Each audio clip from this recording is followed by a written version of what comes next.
There we are. Yo, yo, yo. What's up, everybody? What's up, Marty?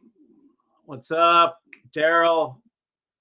I don't know what you're talking about, Taffy, about YouTube posting everyone's Gmail email address instead of username. I've not seen that, bro. That's really weird. Um, Sup, Jason? What's up? Happy midsummer good vibes. Yes, it is midsummer good vibes. Why are so many audio shops owned by used car salesmen, ambulance chasing shysters? Oh, Dave drops us right into some deep mud here. Why are so many audio shops owned by? I don't know. I think that's because audio stores for a lot of people, man, we're easy marks. Okay, so punk ass bitches can sell hi-fi and not get their teeth knocked out. Like if you were a shyster in selling, Harley Davidson parts or something like that, and you'd be selling to bikers. Yeah, you probably wouldn't get away with half the shit you get away with selling in hi-fi. Hi-fi, you can rip people off and be not have your ass whooped, or your fingers broken. So I guess that's probably why there's so many shysters. I don't know, man.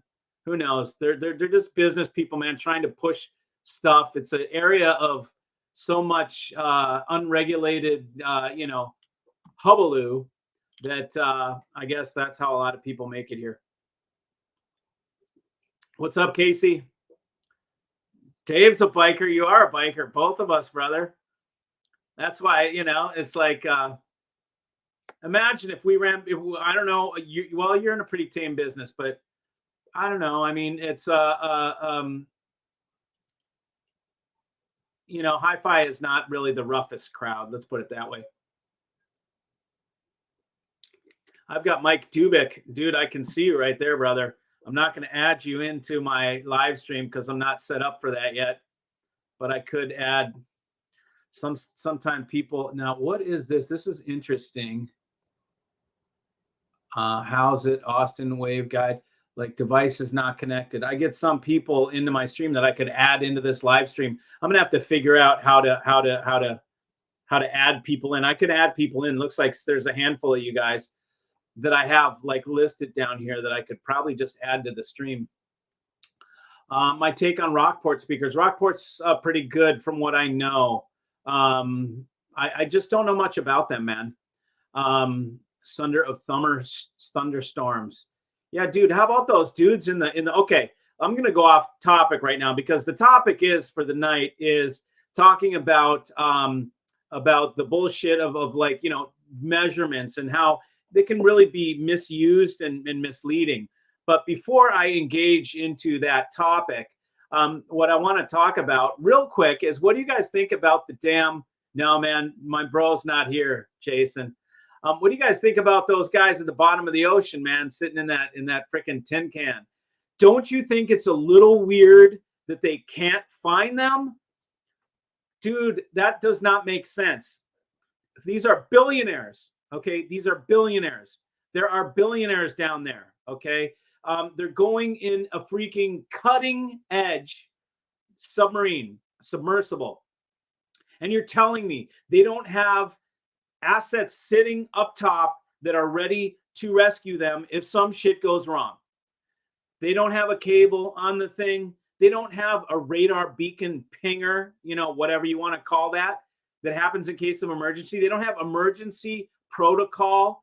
Like if the thing shits the bed, we press this button and it fills up the balloons and we go to the top. Are you kidding me? Really? What the, I mean, yeah, 250K, 250,000. So there's the guy and his kid. Imagine the guy and his kid, $500,000 to go for that ride. Yeah, that's a lot. They got over $1 million. Yeah, they probably are dead. Do they have tunes? They certainly should have some like, singing bowls or something, man. They are goners, bro. It's sad, but I have a hard time believing they don't have safety protocol. That just seems super odd.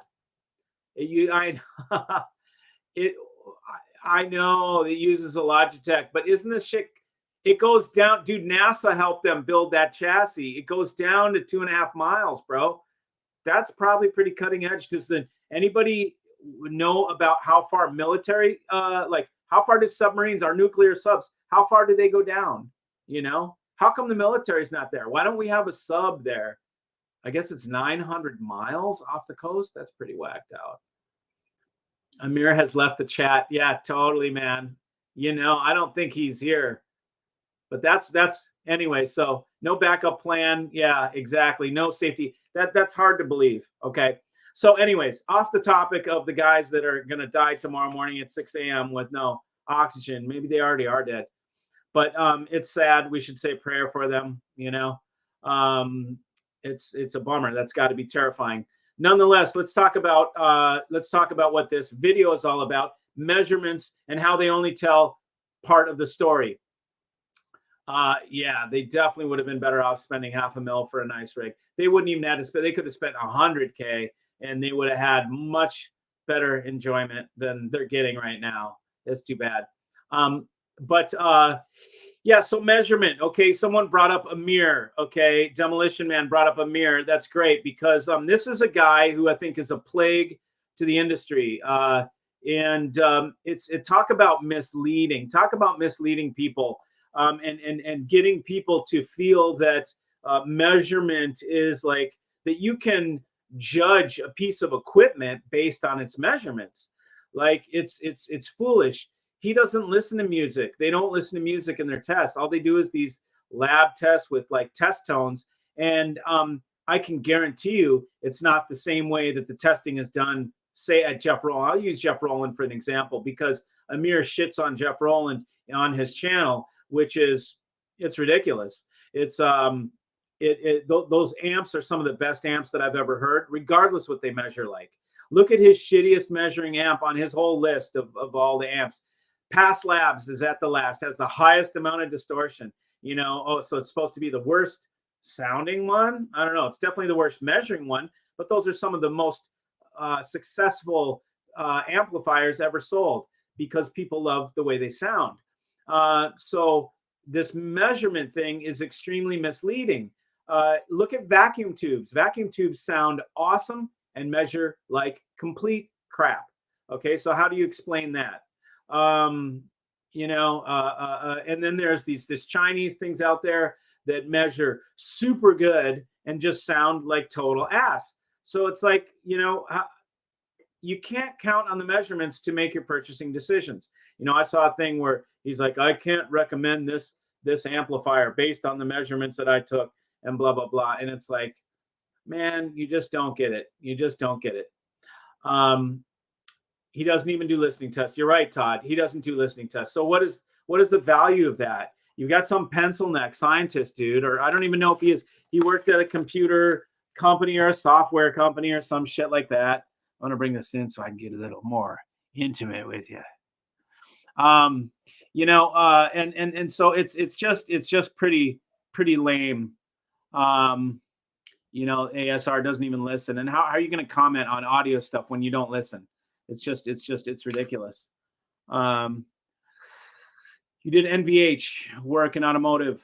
In the 1990s, I tried to correlate FFT frequency domain plots to subjective evaluations of noise with limited success.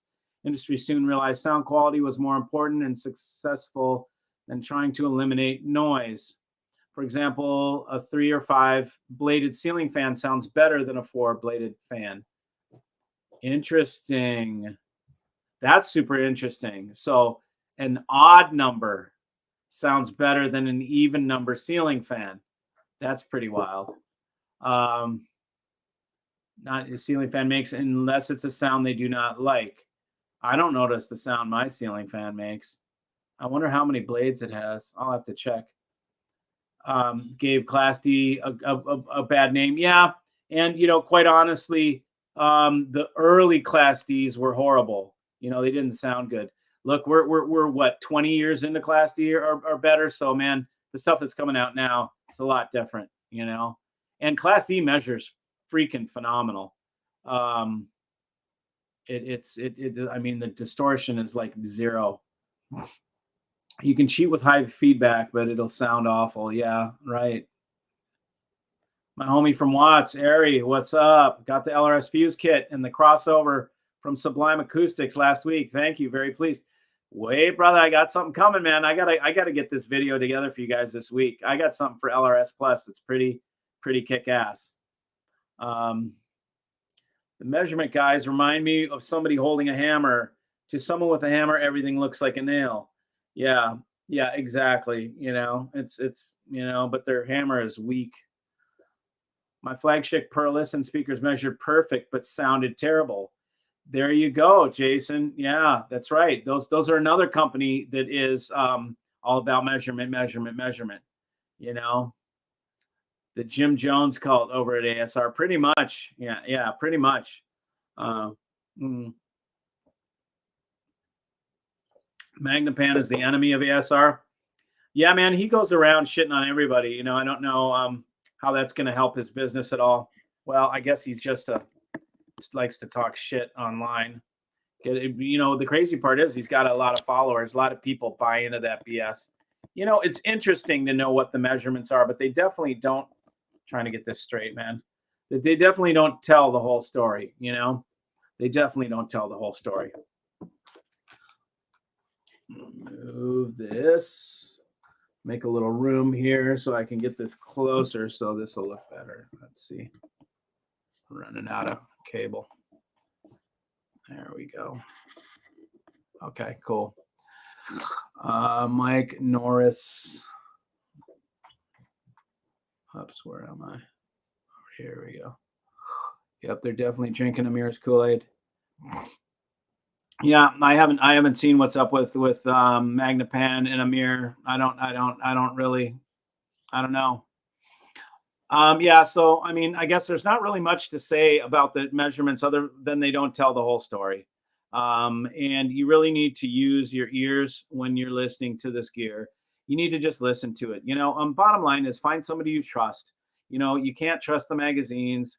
And you know what? It's like the more I look at these YouTube channels, I'm noticing them turning into what I think are like product shills. They're the some of those YouTube channels are like they're like the new magazines. They will sit there and then I'm wondering if you guys understand. If I want to, I can not only buy subscribers, but I can buy responses to my videos. Okay. And if I really want to pull the wool over your eyes, and what I want you to do is when you look at any other YouTube channels, look at the responses.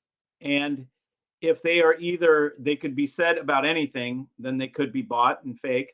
Or if they're saying, I got the speaker and they sound great and I love them. They're better than anything I've ever tried. And you see multiples of those in a row of people saying, I bought the speaker. Yeah, I got this same product. It's someone trying to shill you. The people that are saying that on the YouTube comments, it is highly suspect, especially if they're back to back. People saying that they bought whatever it is that is the feature product on that video.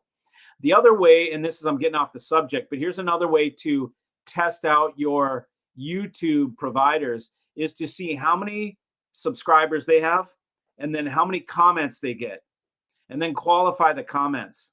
But usually if somebody has look at somebody like Rick Beato. He'll get like 1 million comments and 3 million views, right? Like he's got a lot of subscribers and a lot of comments come in too, a lot of views. Match, you look at the subscriber count, how many views and how many responses. The higher the responses are, the more engaged people are. Otherwise, you can buy subscribers. Some of these guys out there with 70, 80,000 subscribers, they could all be fake subscribers. Not all of them, but a good a portion of them. I've worked my ass off to get. I'm closing in on 20,000, and it's hard. It took a long time. There are there's other ways to do it, but now I'm getting off. Let me answer some of these. Do I think Jimmy K? Exactly. No, I don't think Jimmy. Hi, Gary. When are we going to hear their music? You'll hear the music coming up, man. Um, I'll do some videos this week of the German speakers. That's what you're talking about, the Slate speakers. Those are pretty kick ass, man. I like them. I'm gonna be going up to the next size up, or the next two sizes up. I had to get these in and just sort of suss out the line, and I'm gonna keep them. See, there's products out there like Tad and like Viola Labs that are premium products at premium prices. Okay, those are for the upper echelon buyers that just simply want the best, and the money's not a problem. Then there are products that are premium products that are actually at a value. Okay, like Jeff Rowland and like the Fisher and Fisher. Those are speakers that undercut the competition and compete at the same level. Now, I'm not saying that the Fisher and Fisher is on the level of Tad, because it's not. The Tad has something magic going on, but the Fisher and Fisher is a true exotic, and it's $19,000, and it's made from inch thick slate. So go price some of the other granite speakers out there and see how much they are. They're $80,000, $90,000 for floor standers the same size. Do I think Jimmy cared about measurements? No, I don't think Jimmy cared about measurements, man. You do got to dig Jimmy's mouth pops and his yes. The Black Ice FX10 is getting pumped up by Steve Huff. Good. We're happy for him. You mean he's not talking the photography guy? Have I played with it? No, but I like Jared and I like Jolita. The only thing is it's made in China. So I can't, I was going to sell the product. I would typically sell the product, but not until they make it in the United States. I'm not going to sell. Sure, it's cheap. Maybe a good for a desk rig if its heat doesn't cause it to melt. Yeah, Black Ice is good stuff. It's Jolita. Look on the used market and find Jolita 502B. Man, you'll pick it up for $500 and that'll be a sick tube amp. You do a couple mods to it and bam. If you're, trying to be on a budget. Otherwise, you buy something new with a warranty and you got nothing to worry about. But yeah, I like Jolita and I like Jared and the guys. It's cool. Is a DAC streamer the way to go? Are streamer separate DAC the way to go? It's hard to say because there's too many variables within that. It all depends on how good it is. Okay. And it depends on the DAC if they have to, like, for instance, the MPD8, my favorite DAC, my reference DAC. If you want to add a streamer to MPD8, they pull out a power supply to make the real estate so they can fit the streamer in there. Okay, so that's unacceptable for me. I'd never do it. And since I'm not changing my MPD8 DAC, then I'm having a separate streamer. Now, in the case of, say, like the Vermeer 2, the Vermeer is a world-class level DAC with a streamer on it. Now that one, you don't change anything to add the streamer. I would listen to the streamer on that piece, and it would be a great thing because you just plug. It's way more handy to be able to just plug an Ethernet into the back of the DAC and have it ready right on your tablet. Just boom, that's all you have to do. That is so much more convenient. And so if it's up to the Sonic, challenge, if you can get one that's of a high caliber, I'd much rather have a streamer inside my DAC. It's just usually, typically, if you go to separates, you're going to get better quality. That's sort of how it goes. Unless it's a cheap, if you've got cheap separates, then it's not. So everything is relative. You have to find somebody good that you can trust, that you can ask these questions to and get recommendations. Like, for instance, I try and take out all the pitfalls of buying hi-fi. So that means, first of all, I make a recommendation to you. You call me up, and this is a good point too. Frickin' call me, okay? All 72 of you that are listening right now, call my ass if you want some. Don't send me an email. I don't sit and read my emails. My emails go unanswered. It's just, I know, but there's like only so much I can do. I have small amount of bandwidth these days, and I'm old school. I don't sit in front of my computer all day. I'm out doing things. So if you need to get a hold of me, you want to quote, you want to talk to me about what I have, like all this extra gear that I have, because I have a lot of stuff that some guy called me today. I'm going to sell him 4 subs and 2 amps for $2,000, that are in-wall amplifiers. In-wall subwoofers. It's just a long story. I won't go into what it is, but the bottom line is I've got stuff right now that I want to purge, and I will let it go at retarded prices because I just need the room. You should see my house right now. I'm actually building on a 2-car garage with a room above it, because I need storage and extra room for demos. I have one room here and it's great, but I've compiled so much stuff, and now I'm going to start taking more inventory in. So I'm purging now. How did I get off the subject on that? Oh, call me. And then that stemmed from, wow, I'm not even stoned. Call me. And that stemmed from DAC streamer. Wow, see, I'm in a tailspin. I totally just lost where I was going with that. Someone can bring me around someone can, like Jen Psaki, bring it around. What did she always say? But remember her? Fire. I won't go there. Anyways, DAC streamer. So that's the way how I feel about DAC streamer. If I could have them together, I would. Have I ever tried out Schumann resonator? Ooh, Krell 427. He's giving me that. He's going to the dark side, asking me that question, man. Have I ever tried out a Schumann resonator? Yes, I have.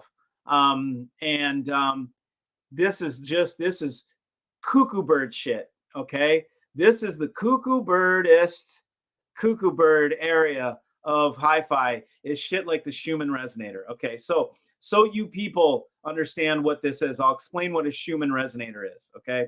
So the Schumann resonance, 7.83 hertz, is the resonant frequency of the earth when it's dung like a bell, because we have a crust and a mantle, and I don't know geology to give you the proper terms, but it's a hollow earth, right? It's got it for all intents and purposes.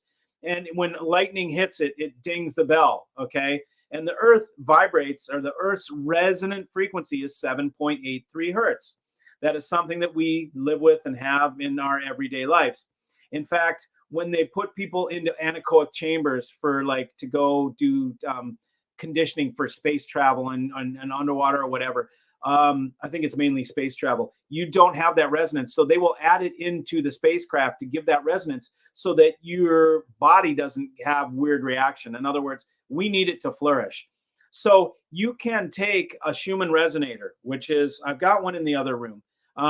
Instead of buying the stupid hi-fi one, which is like $600 or more, you can buy the same damn thing for you can buy the same damn thing for what do you call it?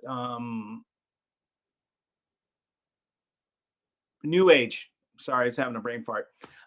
New Age. You can buy the stuff for New Age, because New Age people use these resonant frequencies to heal themselves. Okay.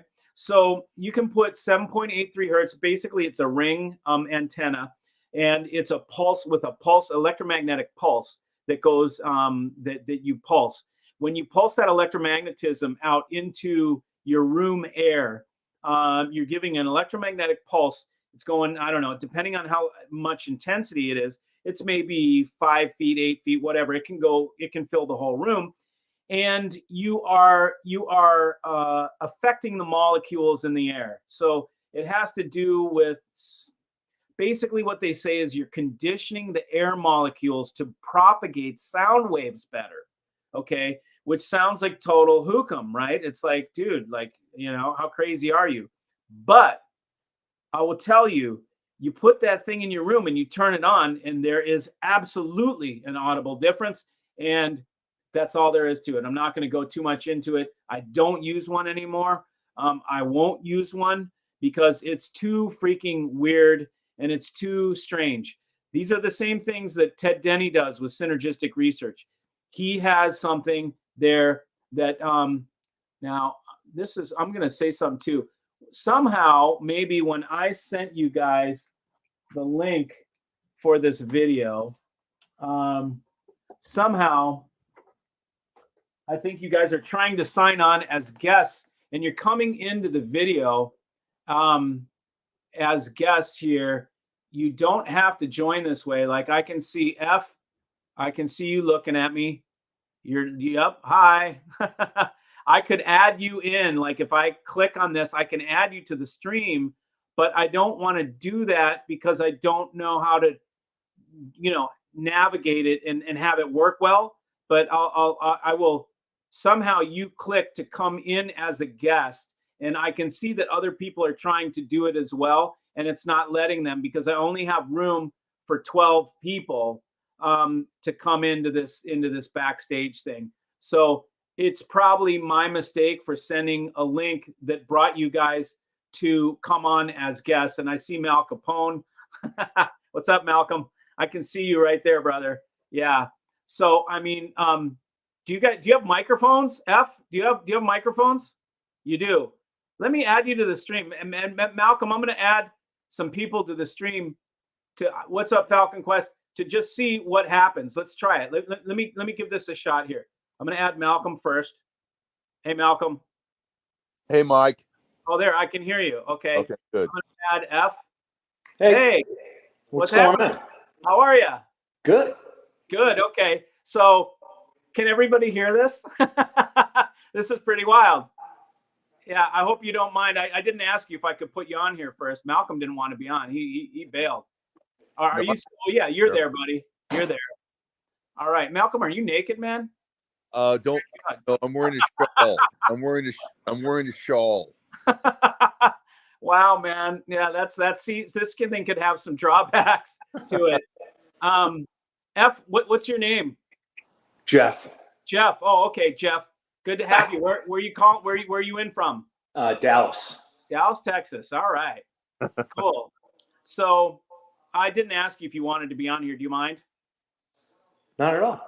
Oh, okay, cool. Okay. Malcolm's ready to crash. Look at Malcolm. Can I tell him what you do? Can I tell him? I've been up since 6 a.m. flying all day, so you have to excuse me. Malcolm's a helicopter pilot. Yeah. Okay, so welcome to the group. I'll tell you what, this is gonna be our three-way posse, Jeff. You just got roped in to the comments too, so you can comment on anything. Malcolm, you too. I'm gonna read the comments over here, and you guys can be the peanut gallery, whatever. I'm gonna include you guys in this whole thing. We're gonna just give this a shot because we're just like stumbling into this, and let's see how this works. And then in the future, I can add people onto this live stream, and that'll be pretty cool. So, so I was talking about the Schumann resonator. Have either of you guys heard about the Schumann resonator? Have you, Jeff? Yes, and I've actually at one point I had 4 of them in my list. Oh, so you have the sickness. Yes, I do. I've got a lot of sicknesses, but I can relate. Yeah. Now, Mike, the circular thing you have behind your equipment in your studio, is that a type of resonator? That it is a resonator, but that is a passive one. That is just like it sits there and vibrates. You know, it's whereas a Schumann resonator is something active. You plug it in and it pulses out electromagnetism. Now you can get them really cheap on Amazon. I mean, if anybody out there wants to play around with them, and I mean, if you end up with freaking brain tumors or something like that, don't tell us. Don't say we didn't warn you. It's supposed to heal brain tumors. Now, I'm telling you, there's a guy. I don't know. He's one of my clients. I'm not sure if he's watching right now, but he has them. He has cancer, or he had cancer, and he put them right by his bed. And he actually has healed himself with a combination of diet, supplements, exercise, and Schumann resonators. But he swears by them in terms of being a healing type thing, you know. So it's pretty wild. Well, they say they're supposed to help you sleep. So and I had them in my listening space is also my office. And so I would be on Teams meetings with all my employees, and then I'd start nodding off. No, I'm kidding. It works too good. Yeah. Okay, let me see. Let's add another guy in here. Let's add to Puma Hunu. Can I add you, brother? You can see me right now. Give me a thumbs up if it's okay. Okay, man, we're adding in. Hey, man, are you in Hawaii? Hell no, I'm in California. Oh, okay. That looks like a Hawaiian name there, man. Whatever the hell that is there. Yeah, it's the reef triggerfish, and everything I do right now is Hawaiian theme as far as names and tags and stuff. It just makes sense. Love my wife to death. She's Hawaiian. Are you a reef? Did you say you're a reef tank guy? It's no. The name is that's the name of their the state fish. So it's a reef triggerfish. Oh, got you. Okay, got you. So Hawaiians, they couldn't afford the rest of the alphabet, so for whatever reason they just make shit long. You sound like a New Yorker in California. Exactly. Yep. Where are you from, man? Kind of pissed because I'm like, oh shit, Mikey's down in Atlanta, and that wouldn't be such a stretch if I wanted to try to hit you up and check out something and perhaps make a transaction. But well, you can. yeah, no, I'm from New York native. Yeah. Okay. What borough? Brooklyn Okay, raised, Midwood area. But I spend a lot of time all over the city. Lived in the Queens, spent some time in the Bronx and stuff. Just met a guy named Glenn the other day who is a potential client, and he was a Brooklyn cop for like 20 years, he said.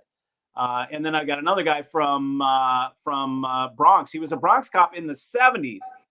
Oof.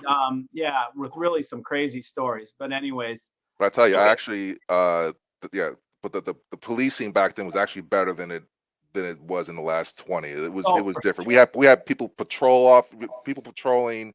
You knew the cops.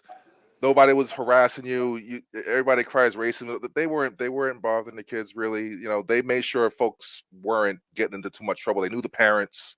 Yeah. You know, it's not like it hasn't been like that in a long time. Yeah, man, those were the protect and serve days. You know, it's it's pretty wild. Okay, cool. So let's bring it around back to hi-fi. Let me look at some of these questions, and we can now. You can any of y'all. We're gonna do this as a group.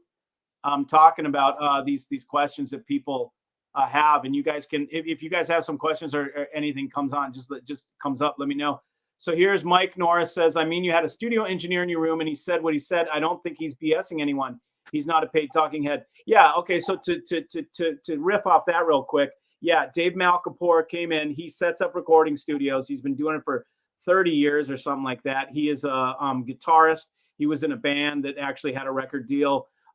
So he's a musician and an acoustician, and he came to my rig and listened and was like blown away, where he said, wow, man, you've really got this great done by ear. I'm super glad we picked you as a TAD dealer because I know we're going to have good representation. So, and he didn't adjust the speakers. He didn't do any adjustments in the room. So that was kind of cool. So that was interesting.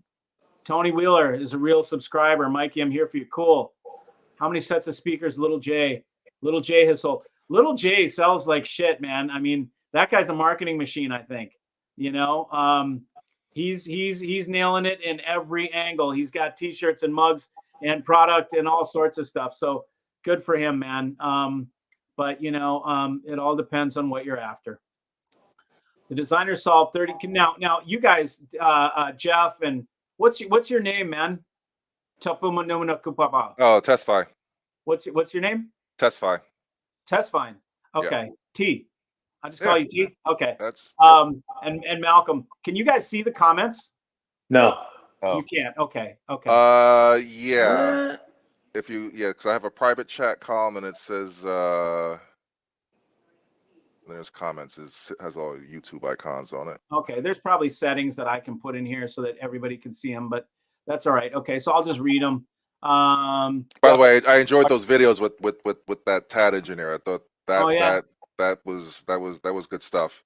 Yeah. I wasn't expecting the review of the room, but you know I respect Jay's opinion and all, but Big Jay, you guys had a little series going on there. Yeah, but. Yeah. Jay, I just met him through YouTube, you know, and then when I went down, you know, the first time I went down to Florida, I was down there. The second time I was getting a motorcycle, but the first time I was down there seeing a friend and doing some biz, and you know, I went by his house to suss him out. I'm like, let me suss this dude's rig out, see you know who he's all about. And he's a good guy, man. He's got a good heart, and he's got his own thing going. And what I realized is at that point, you know, after meeting him, here's somebody that really actually there is a whole group of people that like a different style of listening that I always just considered. You know, I hate to say it, but to myself, I was like, well, this is crappy, but it's not crappy. It's just a different type. I didn't like it, but there's a whole group of people that like a certain type of sound. Right. And Jay is like the polar opposite of me. He wants a sound that energizes him, that gives him energy, and that like juices him up. Right. Mm-hmm. As you can probably imagine looking at the guy, like he's full of you know.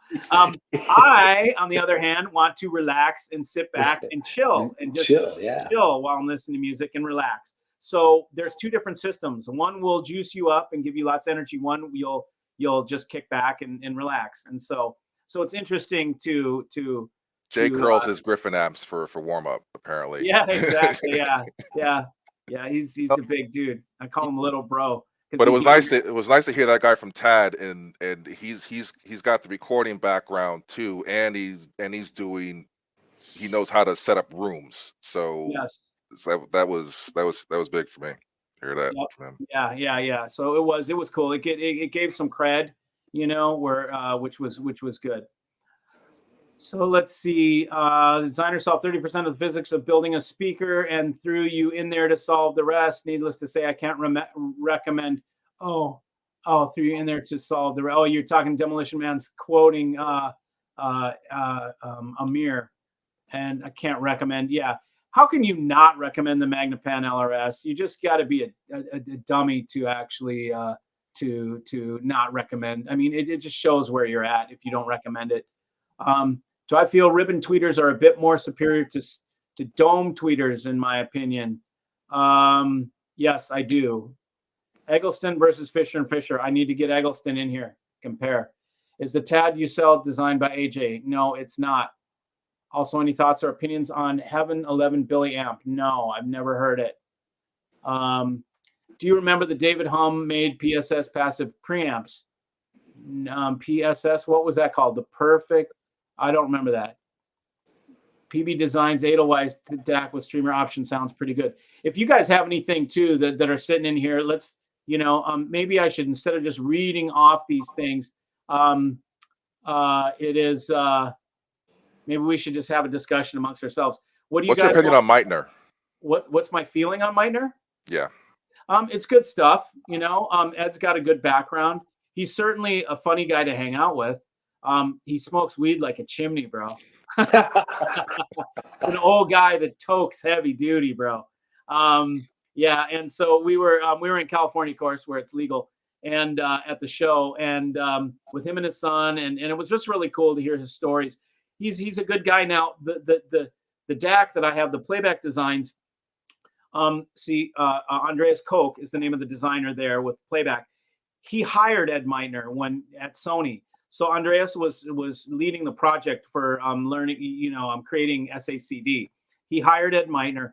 Ed did the analog output sections of the DACs, and Andreas did the front end, all the digital stuff.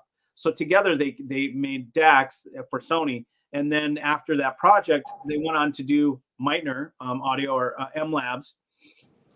And Andreas did the front end, and then Ed did the back end. So those, I don't know if you remember back in the day, but those were some pretty kick-ass DACs when they came out. They really kind of took the market by storm. Nowadays, it's not quite the same as the beginning ones. I think when Andreas left, the sort of the specialness of the front end came with him, because I've had Meitners in here and compared them to the playbacks, and I just like the playbacks realism and naturalness a little bit better, personally. It's not bad stuff, though. It's great. I've got an MA3 right now with the streamer in it that I will sell at a great price if anybody wants one. Yeah. So. Have you had the opportunity to listen to the Leslaw stacks? I have, as a matter of fact. Yeah. Super interesting build, because it was built out of Panzer holes, and they machine into Panzer holes, and it's just really cool the way they do that into wood. I listened to it, and it wasn't anywhere near the sound quality of what the price was. I remember at the time, this was years back, I just remember thinking, wow, that's a lot of dough for this sound. The numbers didn't compute for me, Malcolm, since you're falling asleep, dude, I'm gonna say bye. All right, brother. Yeah, I've got to be up at 6 a.m. So, but I just I wanted to mention something about your system. That I put the Bose earbuds in. I've listened to some of your older videos. And the thing that I find the most intriguing about your system is the fact that, I mean, who hasn't heard Deploy the Wall more than everyone's heard it probably 100, if not 1,000 times. And the first time I ever actually heard your system, with the wall. It was, you compare it to an onion. Onion has many layers, and I've always heard the wall basically on a one-dimension scale. And when I heard the wall, through YouTube with earbuds in, I could hear different dimensions within the song that it actually it had a definite effect on me in a way. Something, when you hear or see something and you think about it days afterward, put some kind of impact on you or how you feel or what you need to change in your life to be able to get to that level. And I think that your system, it optimizes all the very best qualities of audio, a high five system that really is the best I've ever. I've worked, I've been around audio my whole life. If you well know, I grew up across the street from some, fairly well-known musicians. Never really think about music until you hear something that changes the way you perceive things in life. And your system did that for me. And I think part of that is the playback designs. That's probably the first thing. As well as your engineering background, you'd be able to tweak your system out to a level most people, could never reach. But I just my aim here is to create audio systems where people can have an experience, and for me it's relaxation, and so I just want to provide that for other people. Yeah. Well, you do a great job, Mike. Thanks, brother. And you're an expert at what you do. And anyone that's listening, this guy really, he's a wealth of information, and he's in it to make the audio community a better community. It's not about money at this point. Everyone can have a good system within their means, but Mike, the difference between Mike and other people on YouTube is Mike is willing to work with you on a budget.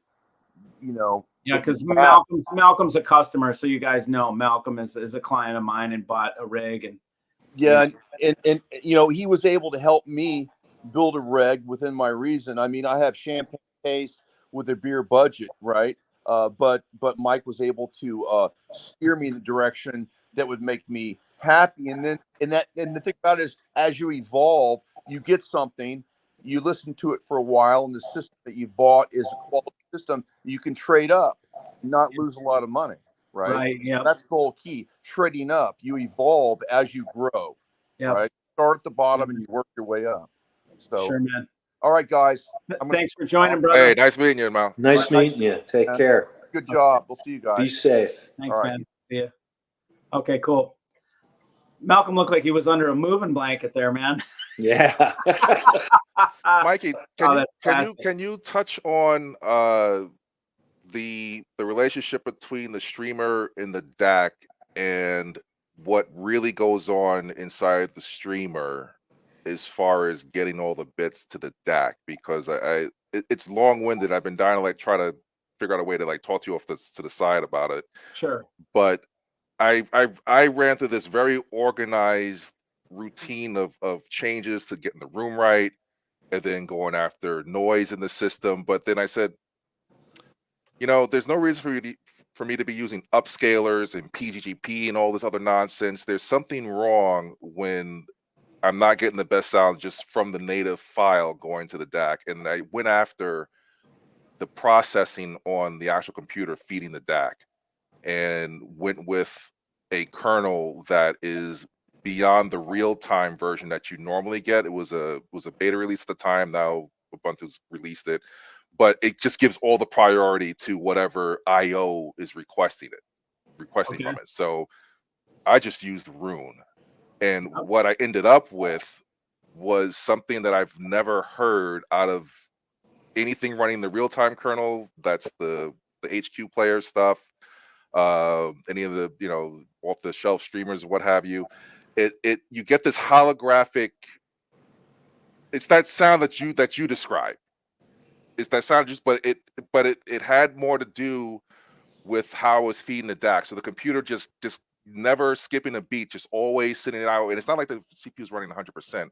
it just gets that priority, and the OS knows to get out of the way. It prioritizes itself over, you know, it lets the process that needs the request get it and in time. And I think a lot of the problems with the digital front end is that you're not always feeding all the data all the time. So your DAC, it's I won't say it's compensating, just however it has to handle that situation. You're not sending it everything that it needs for the speaker to be responsive the way it should be. And a lot of what you hear, like people say, oh, well, it sounds a little this or that. It's that the speaker isn't able to react tightly enough because it doesn't have all the signal. It's hard for me to explain it, but the CPU time on that streamer is important. And I think those more expensive units get that right. And as you're reducing noise, you'll even notice you get more clarity. And it's not that you reduce noise that you can hear.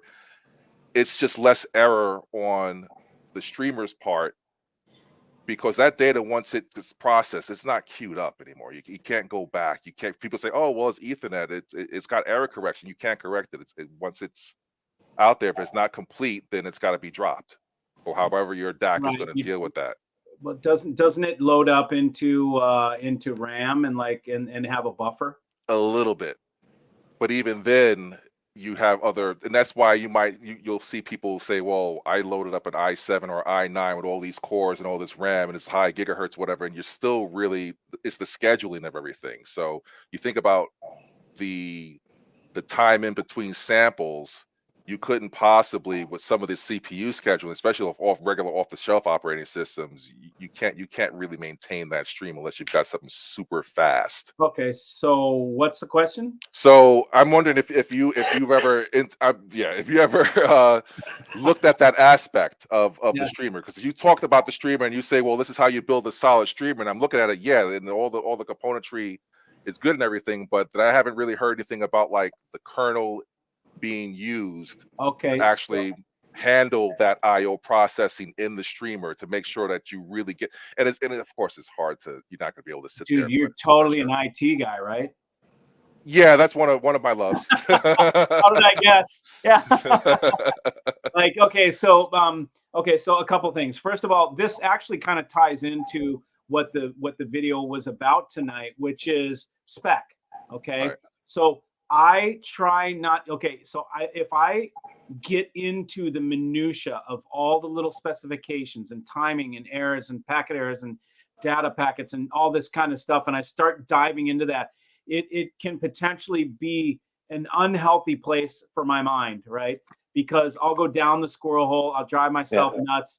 And so what I do is I just rely on my ears. I just say, excuse my French, but fuck the spec. Let me just, listen. Well, it was the ear that clued me in. What's that? It was the ear that clued me in. Like I wasn't even expecting the improvement. I said, well, there's real-time kernels with HTQ player. I was like, all right, well, Ubuntu has one that's deterministic real-time, where it knows that this thing is supposed to get all that attention, and it goes above and beyond the typical real-time. So I was like, let me just put it on there, see what happens. Probably nothing. I'll probably run into problems because something might be deprived of something, and it'll just be the same at worst, right? No, that wasn't the case. So I don't know, man. I mean, in terms of why it improves, if the way I look at it is like this: if I'm connecting to the music and it's not bothering me, then when it improves, I just take it as like a gift, and I don't even care about it really, because I'm not, if the only time I care is if I'm missing something, if I feel like I'm missing something when I'm listening. If I can improve, but and so like right where I am right now, where the rig is, could I improve it? Sure, I probably could. Am I trying to? Not at all, because it's already connecting me to the music immediately on an intimate level where I'm getting all the enjoyment out of the music. So I stay away from getting my head into the spec and into the how it all works. I understand your brain works a little different than mine, right? I mean, you're technical minded. So I leave it up to technical minded people to tell me and teach me. And I just listen, So I do have a guy who's a computer engineer that will be coming on shortly. He's going to be visiting me as well.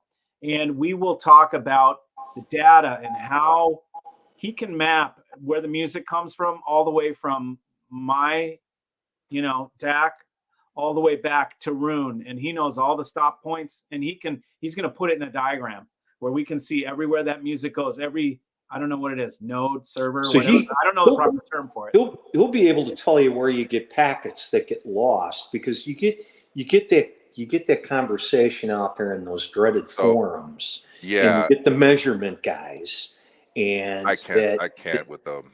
That if you can't put it in black and white, I mean, you're both talking about, the aspect of you took something, you applied it, and yet you can't really document why, but it improved the sound. Now here's something else, because I wanted to avoid the rabbit hole, but before I even got to that point, just because I was having general network issues in the house, I set up a different router that effectively removed all the chatter you would typically have, and I added prioritization and all these other things, VLANs, blah blah blah. Basically, data comes in and goes right to where it needs to be, and that alone improved the streaming from Qobuz, for instance. All of a sudden, I'm like, oh shoot, this sounds almost like it's straight off the SSD. It was that good. So and then people will take that, and it's like with the old arguments. I mean, and these arguments have been going on for 2 decades now. Is you've got the old arguments about cables. You have the arguments about audiophile switches in your streaming, and how it's changing bit rates. And then you have the hardcore IT guys who say, well, no, packets are packets. They're, you can't, it's X's and O's. It's X's and O's. And it really gets entertaining. I mean, it really does. And I understand the rabbit hole part of it, but the guys who are really into the black and white of it, they hate to hear about your golden ear. Right. They hate that. They hate that. And it's like, you know what? I mean, it's like my dad used to say, hey, if you got an itch, scratch it. If it feels good, do it. And that's how a lot of babies are made. Then you bet. Well, some of these guys are missing out. I mean, you can have your wall behind me.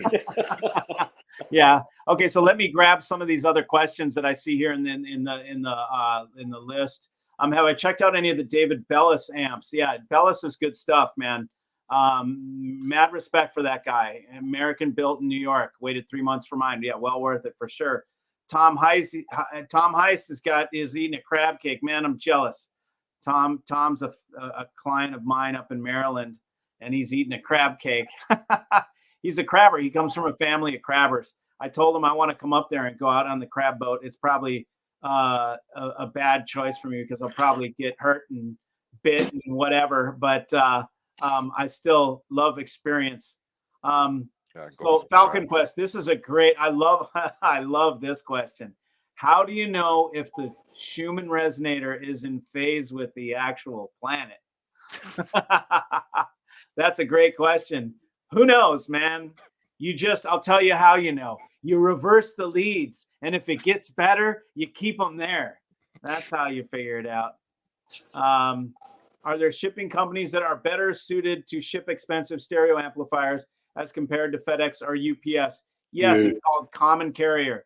And you put that thing in a box and you strap it down to a pallet, and then you have a pallet jack or a forklift moves it around, and they can't really drop them off the back of the truck, stuff like that. When you put them on a pallet and you shrink wrap them, and you use ratcheting tie downs, to hold that box to the pallet.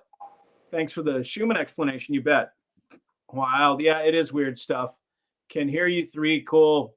Have a space tech lab. I have no idea what that is.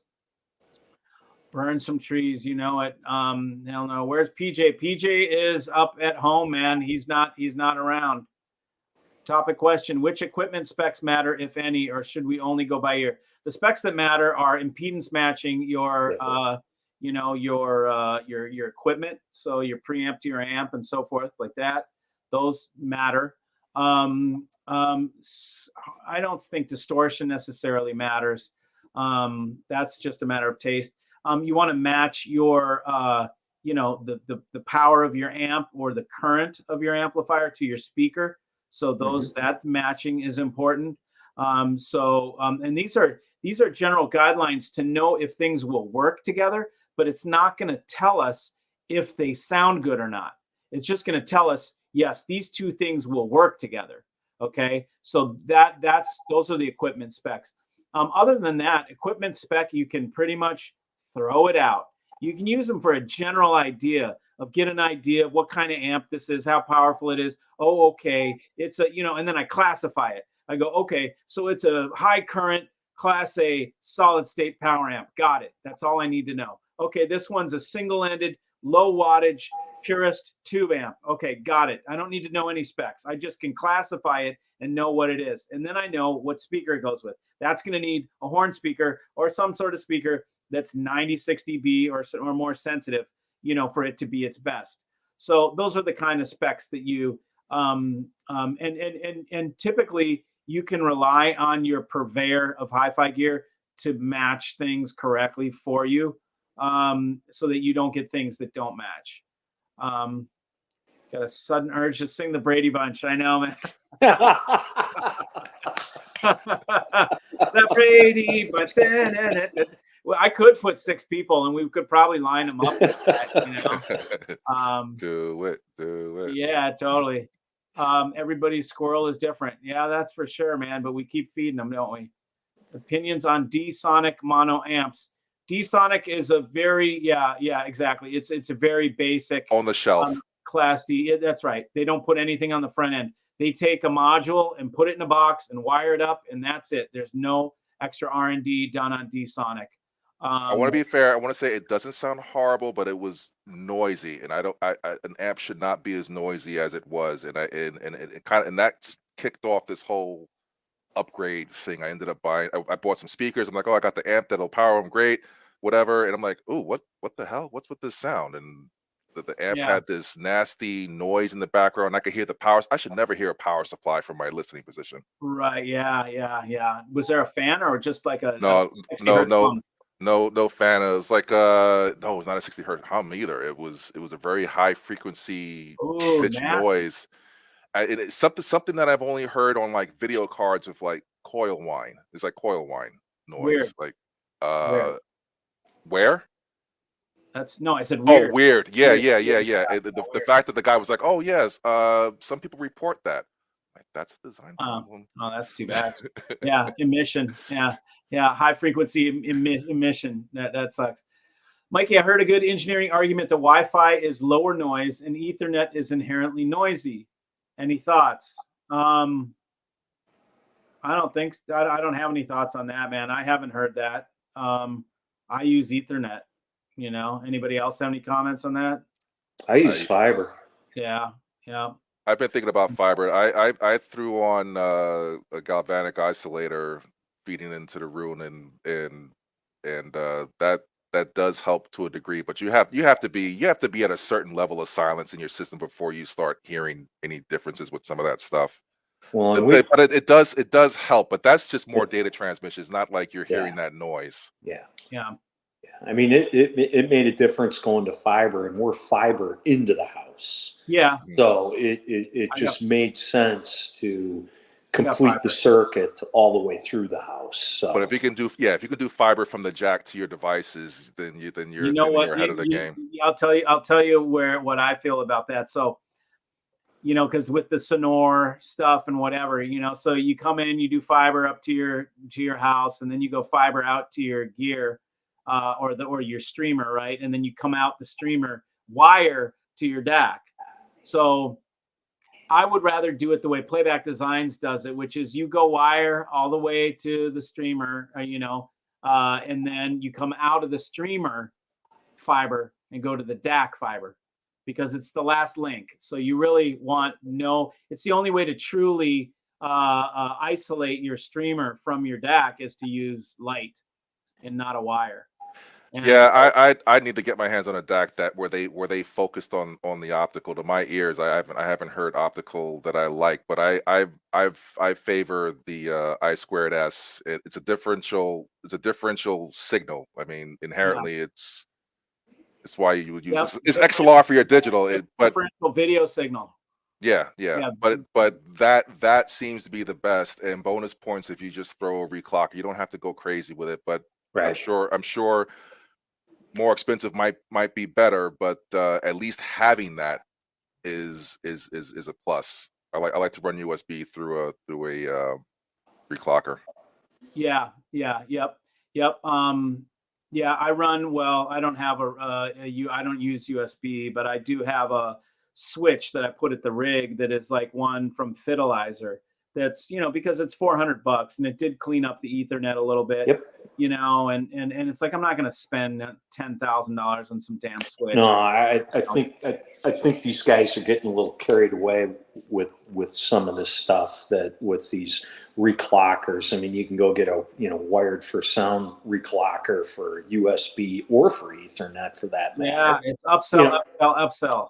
I think Yeah. it's like it's just the basic thing. The basic is actual need, because if you're using USB, which most people are, in the standard they advise it's on you to do something about the clock on the signal. You have to sort that out. Right. And I haven't heard a DAC that gets that part right, even though they'll advertise whatever latest XMOS chip or they're using in there. But you get something dedicated just for that. You can spend $100 on that, but it'll handle that timing. Well, and then the old argument is that you're reclocking something coming out of your streamer USB, and then your DAC is reclocking it again, and it's like, well, I don't care if it's reclocked twice; it sounds better, dude. Right. Yeah, which I don't get, but it seems to work, because Yeah. I mean, the playback design stuff, I mean, essentially they say whatever comes in, it throws it all out and does its own thing, it rebuilds the data and blah, blah, blah. But, I've heard stuff before it that has improved it. So maybe it takes some of the work out of the thing or whatever. I don't, and a lot of times there's no explanation for it. I need to get Andreas on and he'll do a video with us, eventually. I run 44.1 now. I don't upscale anything. It just red book audio or whatever the native signal is. If one had to send me 88 point whatever, but that's it. And it beat the pants off any upscaling, whatever. It just Yeah, a good DAC 44.1 will kill it, And I think that was kind of it's soft errors, and as long as those don't exist or they're minimal, then a DAC should do what it was designed to do and just process it, and you should get like some great sound within the confines of that DAC. Yeah. Yep, for sure. Okay, so let's see. Here is it's all about hi Charles. It's all about the sound coming out of the speakers. That's true. Opinions on the new Weiss DAC. I don't know. I never thought Weiss was that great. It's probably a good DAC, but so are a lot of things. I search out. I seek out things for the most part that are unique and not the thing that everybody knows about, that's all being marketed or on the magazines or whatever. So maybe it is a good DAC. I have no idea. I've never really thought Weiss was that great. That's my feeling about that. Tom Lou, hey Mikey, why are early 2000s writers so much better than now? What's a writer, Tom? I have no idea what you're talking about. A DVD writer? Why are early 2000s writers? I have no idea what you're talking about. Mikey, are you ever disappointed in the room treatments at hi-fi shows? I'm disappointed at the rooms. I don't know that it's the treatments or it's the lack of treatments. But yeah, man, I mean, look, the rooms are horrible at so many shows, man. I got some feedback from the LA show. Did you go, T, to the LA show? No, are you in LA? No, I'm in the Bay Area. Oh, okay, cool. Yeah. So there's one coming up there, right to East Bay. Oh, I had no idea. One of the things I wanted to ask you was like, where is the scene around here? I don't know. Well, there's one coming to the East Bay that is in, I think, October. maybe November. It's Dagogo is the online magazine, Dagogo, Dagogo. And I can't remember what they call it. I can get the info for you, but there is one coming to East Bay. I think it's just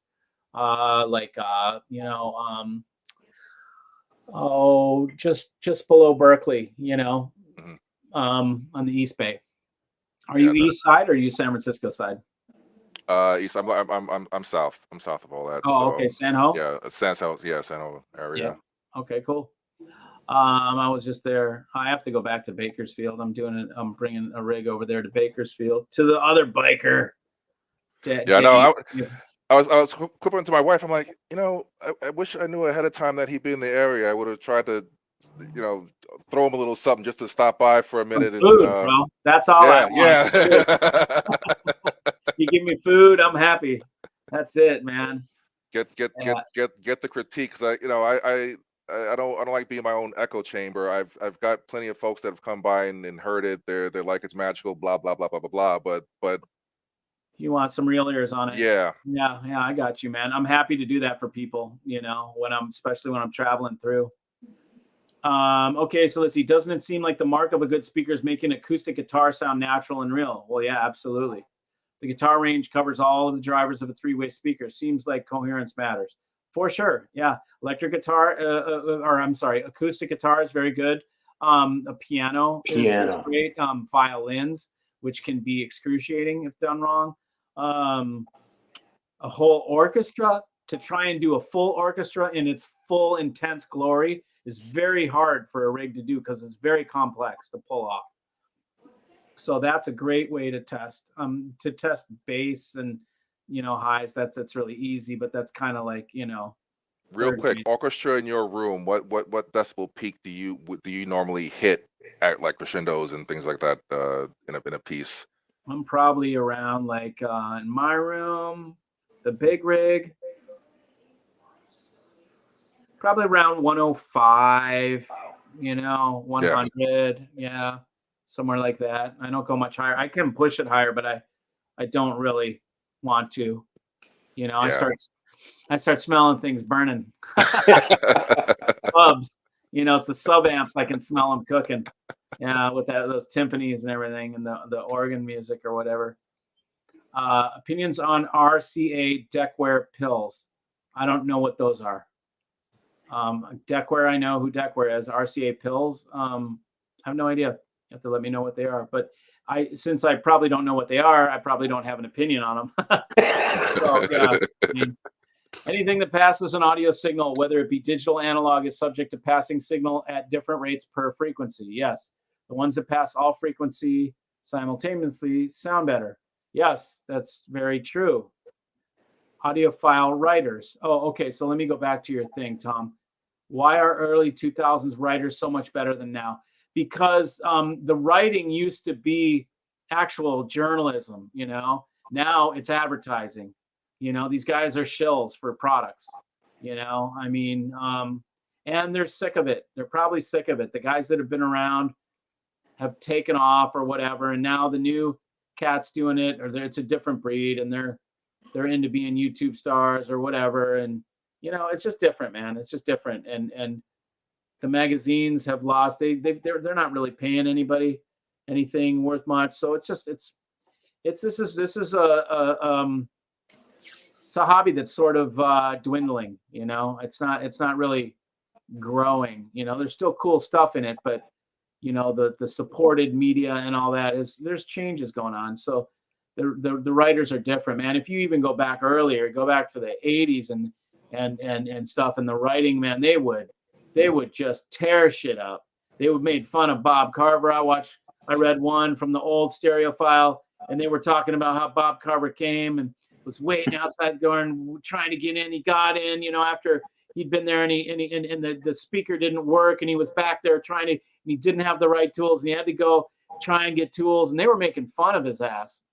Like in the magazine, I was like, holy shit, man. I have memories as a kid, like hearing my dad and his friends like bitching about the Carver stuff and the buddies that he had that had a shop. They'd be so down on this equipment. I'm looking at them like, that's some beefy, decent looking stuff. They're like, no, that's garbage. You don't want that. check Yeah, out maybe you a want to hear this Pro. Krell and Yeah, was and it the whatever. Avalon something or other. Yep. Avalons were great. Opinions. Okay, so let's see. Audio file writers. Yep. Thanks, Jason. Subwoofer feet on hardwood floor, glued to concrete, isolate to appease the neighbors, versus coupling. Why would you need to appease the neighbors if you have a concrete slab? There's no vibrations going to travel. It's going to go into the earth. Subwoofer feet on a hardwood floor, glued to concrete. So you're talking about a concrete slab with a hardwood floor glued on. You want to couple that on a hardwood floor where there's no resonation. You definitely want to couple with spikes and pucks, for sure. See you, Thomas. Do you guys ever think your rig sounds different at times? Could be just a mood or a vibe thing. Yeah, absolutely. If you're in a grumpy mood and you're listening to music that's aggravating you, it will sound like shit. Far less receptive. Yeah, you're going to be like, turn it off.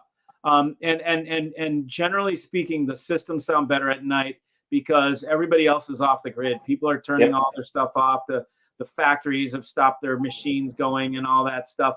And so the grid's quieter. So at nighttime, you're going to get your best sound.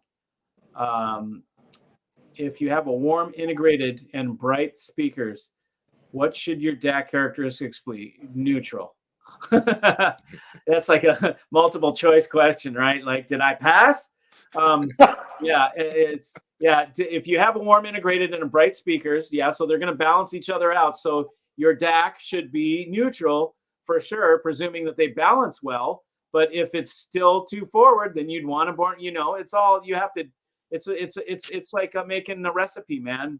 You need to do it yourself. You need to just put those two, the integrated and the speakers. And then if you see how your DAC is right there, if it's too sharp, then you need a warmer DAC, that kind of thing. But what you're talking about, Florida man, is like, that's band-aiding stuff. That is a tricky balance to do. What's best is to start fresh with things that match well. You don't want sharp speakers. You don't want bright speakers. Bright speakers are trash. You don't want those. A warm integrated. Who wants something warm? Those things are created to offset other things. In a perfect world, everything's neutral. All your components are neutral. That's the perfect rig. In my rig, everything's neutral. Nothing is. I'm not offsetting one thing with another.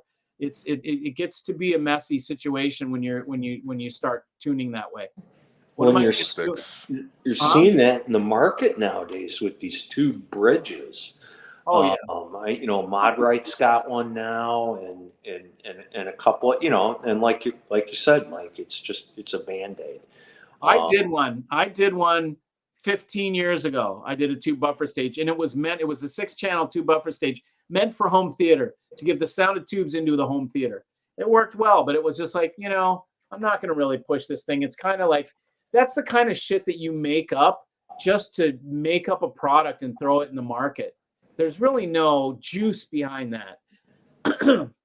It's just a thingamajiggy that you're selling. You're trying to figure out, how do I sell more into the market? I want to make more money. Well, make something to scratch your butt. Make something that, an aromatherapy thing. Make it's like all these different things that they're just, it's junk to add into the rig, man. Buy a better freaking amp. If shit's too sharp and you need to tamp it down or tame it with the tube buffer stage, then buy something better, man. Don't just compile all this crap. The next thing you know, you got 50 boxes in your rig and it's like a mess, and you've got power cords draped everywhere and cables everywhere and all that stuff. I don't like those things. But so anyways, I don't agree with the Band-Aid. That's the Band-Aid type, put a Band-Aid on it instead of fix it. It's like tape it up with some duct tape. That's what we could call tube buffer stage audio duct tape. It's audio duct tape. What are you going to do in Bakersfield? I am going to tune a system. One of my clients is purchasing the full Playback Designs Dream system. So the big amp, the DAC, and the transport. And I'm going to go out there and tune them. And this will be really fun for everybody because he has Grande Utopia, or he's got focal speakers, which I don't like focals. But what's going to be great for me is to listen to focal with electronics that I know are the freaking bomb. Okay. And I know what other speakers sound like with that playback designs. So if those speakers have any value, if they have anything, any quality, any ability to do anything, we will find out. This will make or break the focal. And I will know at that point, either focal for sure is trash and I can completely blow it off, or it takes very careful matching with electronics. I've always thought those beryllium tweeters were just way too bright. Everybody says that. Everybody says that, dude. Any audiophile that knows is half worth their salt says the same thing about those exact beryllium tweeters, that they're too sharp, and it's a common thing. You can have the craziest tube amplifier to try and, again, duct tape it up. Yeah. You know what's telling about that aspect with those beryllium tweeters? When you contact the manufacturer and you're willing to go get the top of the line speaker, he knocks you down a level based off your taste. And when you say, well, you have the beryllium upgrade, and he's like, nah, you don't want that. You don't need that. Right. Guys ask for that. We make one that has all the tweeters with beryllium, but you don't want that. And I'm glad I did. This thing is so neutral. I just know when something else is going wrong in the system. Yeah, true. So see, I read Lynn Olson and Gizmo, and it feels different. Oh, okay. The sensations they write about don't exist in modern hi-fi space. That's interesting. Yeah, I'll have to look that writer up. I have no idea. Isn't it better to use the same type of cables? I found out that silver has a lot more brightness than copper. Not at all. Better to use same brand or cable sounding alike. Okay, so Larry, for the most part, yeah, cables, you sort of want to match them because it gets back to what we're talking about, using one to offset the other. Okay, so certain cable brands, most cable brands will, well, I shouldn't say most, but okay, so first of all, silver brightness depends on silver purity. Super good high purity silver is very smooth. My silver foil cables are smoother than my copper foil cables. They're just smoother. It's because I use high purity silver. Cheap quality silver is harsh, and that is true. It depends if it's solid core versus plated too. Well, sure, yeah. I'm just talking about solid core, solid silver, right, or pure silver. But yeah, plated will have the tendency to be a little harsh. But then you can do things. You can cryo treat it. You can condition them. There's so many, variables. And then some brands are darker sounding cables because most DACs are sharp and most systems are sharp. So if you can err on the side of darkness when you're creating your cables, and you'll fit your cables into more rigs. I still don't follow that. My cables are very neutral. So I use pure silver or pure copper.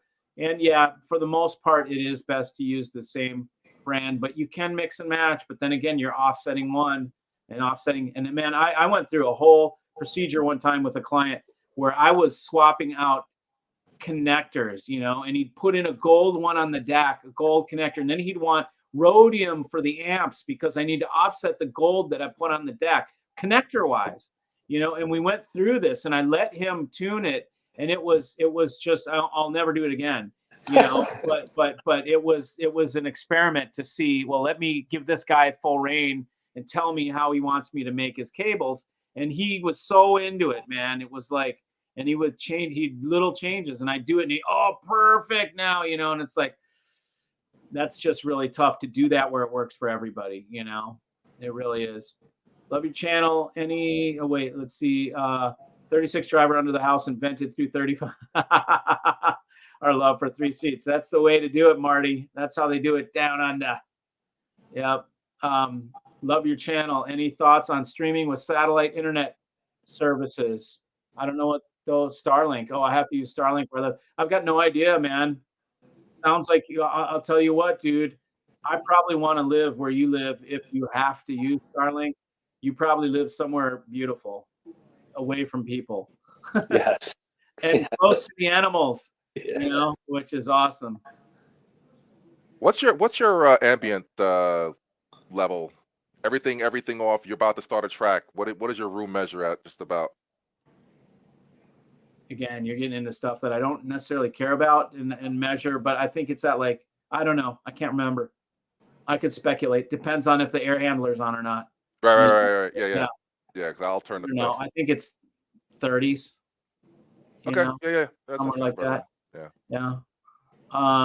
What's my take on PS Audio power regenerators? I don't like them. They just they have transformers in them, and as far as I know, if it regenerates, if there's noise on the line, you can regenerate the noise. I just heard them sound better straight into the wall. I don't know. Okay, so I'm gonna put Shane Williams. You want to come on there in your freaking tank top? Do I dare put Shane on here? I've been holding off because I'm like, I don't know, we can handle it with Shane on here because this guy's a talker, but I know he'd love to be on here. So I'm going to add Shane. What's up, Shane? Hey, Shane. Hey guys. Okay, so Shane, I'm going to just give these guys a little background here. Shane is a DIY extraordinaire. This guy is definitely goes down the rabbit hole with all types of different. You know what he says? I can do it better myself, and he's got some really wild ideas about how to put speakers into the room and how to set up listening position. And I got that gold thing that I have in the back of my room. I got it from Shane. We traded the high-end Novum. Remember that, Shane? Yes. Yep. And are you sitting in your listening room right now? No, I was sitting outside and I moved to the den. It got dark. Oh, okay. I was gonna say rotate the cam so everybody can see what you got, man. He's got all sorts of stuff. It's pretty wild. It's all top secret now. Yeah. Yep. that window's closed. The cookie's gone. Yeah. You went there and came back, huh? Well, yeah. I mean, I'm still doing it. I'm just saying, I'm keeping it under wraps more. Yeah, that's cool. I mean, I shared a lot with you, but yeah, I got you. Shane also has quite a collection of vintage stuff. He's got the biggest amps ever created by several different brands. Griffin and the Krell reference standards. Those big things that were meant to drive the apogees. Does he have any ridiculous VAC stuff that I forgot the model, but I remember like about, I think it was 90s or 80s, or some big tall model it looked like shelving of like tubes. VAC? Do you have VAC? Yeah, I've got a pair of the original. I've never even plugged them in. I've spoken with Ken. What's his name? Ken Stevens of VAC. Is that who he's been? But these are like the original VAC 120s or something. The one with I think 8 tubes monoblocks, and then they had like upgrade 1, 2, 3, 4 for them. And anyway, so yeah, I've got those. I don't use them. Yeah.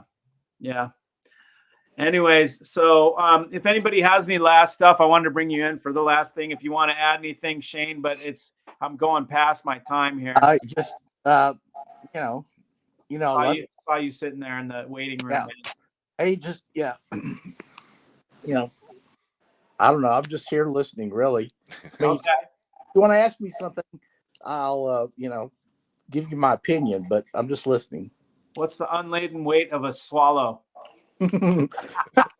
Yeah, African or European? That's Monty Holy Grail, Monty Python. Right on, man. Well, thanks for joining us right here at the tail end here. But thank you, everybody, for joining. This was a haphazard little thing of seeing how this works with throwing people onto the stream here. So it's kind of interesting. I'll find a way to leverage this and make it with some organization so we can take advantage of the ability to do this. But it's pretty cool. Thanks for joining, all of y'all. I'm glad you're hosting this. I've been thinking about this. I'm like, why does anybody do like any sort of like group chat thing? And yeah, this is nice. Yeah, man. Well, I'll figure out a way to make it cool for all of us. And do either of you guys have anything that you wanted to close with, or say anything, or add anything, or? Man, just happy listening and treat your damn room. Just fix your rooms. I concur. For real. I concur. Yeah. You got anything, Jeff? clean your ears out. Yeah. Exactly. Use the golden ears. That's no Don't get bullshit. hung up on the spec sheets. Have you guys ever done ear candling? I have. You have?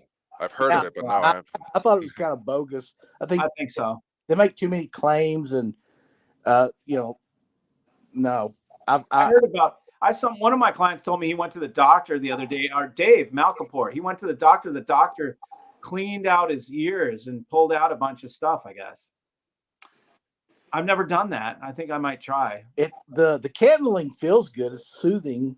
Yeah. As far as actually cleaning, I don't know. Yeah. Seems a little weird. Yeah. Well, all right, everybody. Well, thanks for joining. Thanks, Mikey. Okay, you guys. Thanks, Mikey. Talk later. Thanks. Okay. That's great, you guys. Take it easy. Bye. Bye-bye.